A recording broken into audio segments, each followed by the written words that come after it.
Government takes Panama to court. Land dispute turns violent. And House Speaker blocks questions on oil.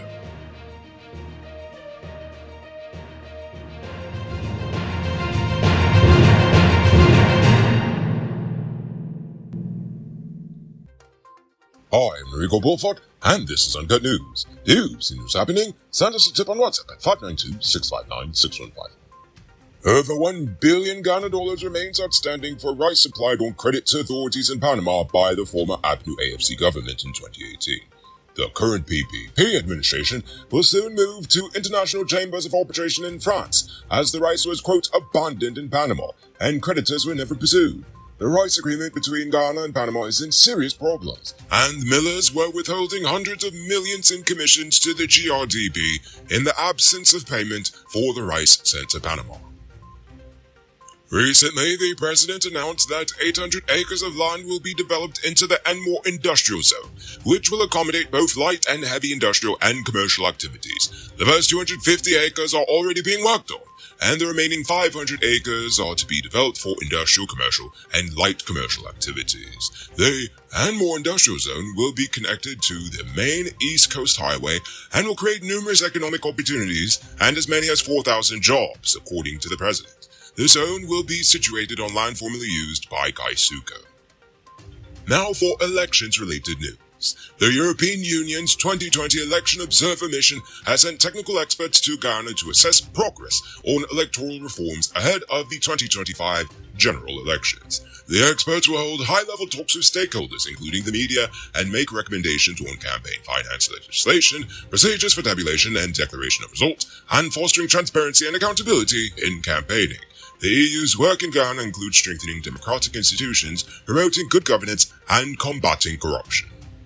Speaking of the European Union, the EU also plans to establish an EU-Ghana Chamber of Commerce to facilitate trade in goods and services between the two sides. The chamber will support Guyanese corporates to navigate the European business landscape and strengthen ties between Guyanese and European businesses. The president urged the EU to assist Ghana in becoming compliant with European standards and encourage locals to take advantage of investment opportunities in food security and agriculture, climate and environmental services, and the health sector support.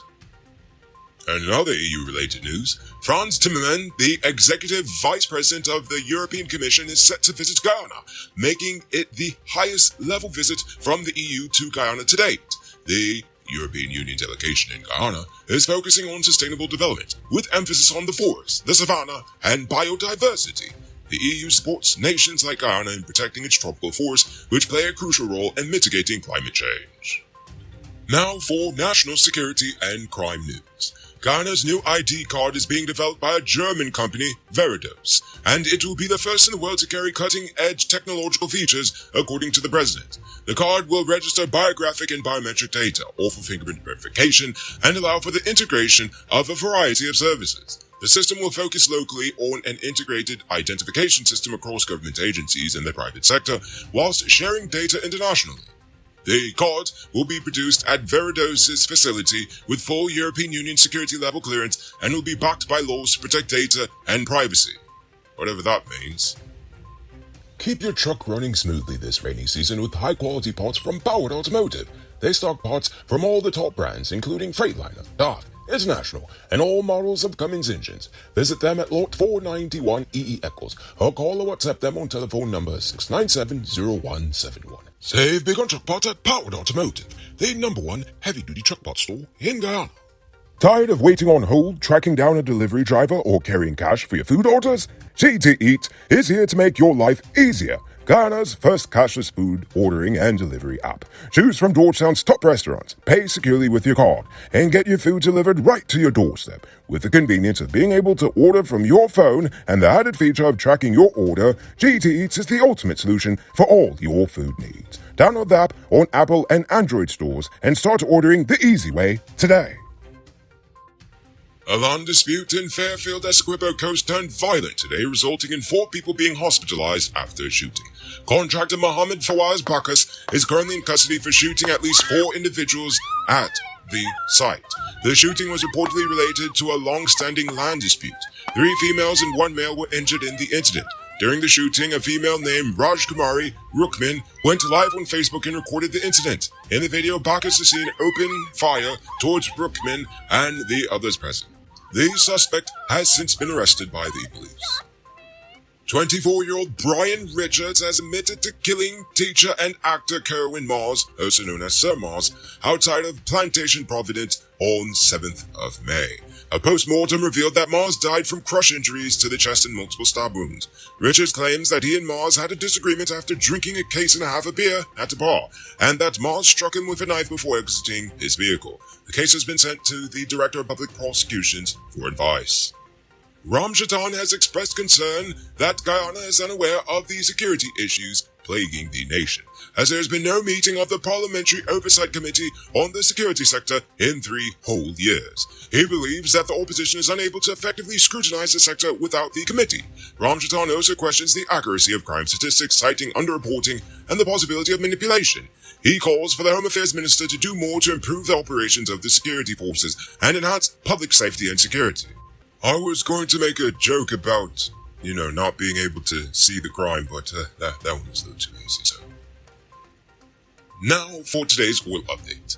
The Speaker of the National Assembly has blocked an opposition motion seeking to discuss the recent High Court ruling against the EPA and Exxon, stating that the matter is still before the court. The High Court ruled that the EPA needed to enforce provisions in the petroleum permit to get the oil company to provide unlimited parent company guarantee to protect the nation and its people in the event of an oil spill. The EPA has since appealed the ruling, expressing concern about the impact of the ruling and what it could have on the nation's economy.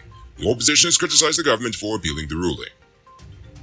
Speaking of the ruling, the EPA has appealed the High Court decision that ordered ExxonMobil to take out the unlimited parent company guarantee.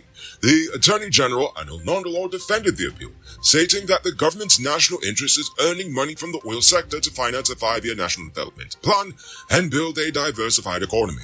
The High Court decision was criticized for being too lenient on Exxon. Mother's Day is just around the corner, and there's no better way to show your love and appreciation than with a beautiful bouquet from Shanisha's Flowerland. Our dozen roses are only $16,000 and mixed bouquets start at just $3,000, so you can spoil your mom without breaking the bank. And the best part? We accept international orders, so you could be living in another country and still order your mom some flowers from us. Plus, buy one artificial arrangement and get the second one half off. And don't forget our special balloon bouquet starting at just $10,000. Follow us on Facebook to stay up to date on all our latest promotions and deals. Come visit us at the Movietown Mall in Georgetown or order online and make this Mother's Day unforgettable. Robbery season might be over, but the streets are still mean. That's why you need to get security for your home or business with Sheriff Security. Sheriff Security has well-trained guards, armed and unarmed patrol, marine patrol, canine services. These people even got drones. Why? Because your security is their highest priority. You've seen the rest. Now hire the best. Hire Sheriff Security Service today. Now for our Uncut News Views Poll Question of the Day. Every day we pose a question about current events in Ghana, the region, the diaspora, and how you feel at least one. Last night I asked, how do you feel about the local government elections? But before we get to that, I'm proud to announce our latest addition to the Noble Army, Richard Singh, who is supporting us at the reporter level, the highest level of monthly support we've received so far. So thank you, Richard Singh. And also, a special thank you to David Griffith, Dion Nascimento, Project Zero, and Dimitri V. I appreciate you all. And if you're watching at home and you'd like to support our movement, just hit the link in the video description. Barefoot Wanderer says, within 6 months I've heard many stories of NDCs not doing a good job within many communities. Do these elected individuals have the knowledge and the know-how to run a tight ship, clean house, and employ productive employees to get the job done efficiently? Who keeps the NDC in check to ensure they're doing their job? Take, for example, the burial ground at Good Hope. Looked better 45 years ago when the nation was nearly bankrupt versus today. What's the excuse? Population within the area was less than present, meaning less rates and taxes were collected then. So where's the money going? There's a bunch of worthless going on in Ghana. The lunch money train needs to be derailed for good. I agree with you 100%. And finally, Gifted Mind Pharmacy says that elections need to return to the individualism type of approach, a person, both party members and neutral Guyanese, that's inspired with a passion to represent the people and the needs of her community. Instead of this party politics, where people running to either gain favor with their respective party or handpicked to represent their party agenda, diluting the value and efficiency of local government content for the people. Leaders over puppets. Peace. Peace indeed. Now for tonight's question. how do you feel about the government's decision to defend Exxon in the High Court case? Do you think it's a good idea, or does it seem flawed to you? I want to know. So think about that question. Tell us in the comments below. If your response is good enough, we just might feature it in our next episode. And if that's all the time we have for tonight, and check us out tomorrow for another. Until then, I'm Nico Bullfoot saying good night, folks.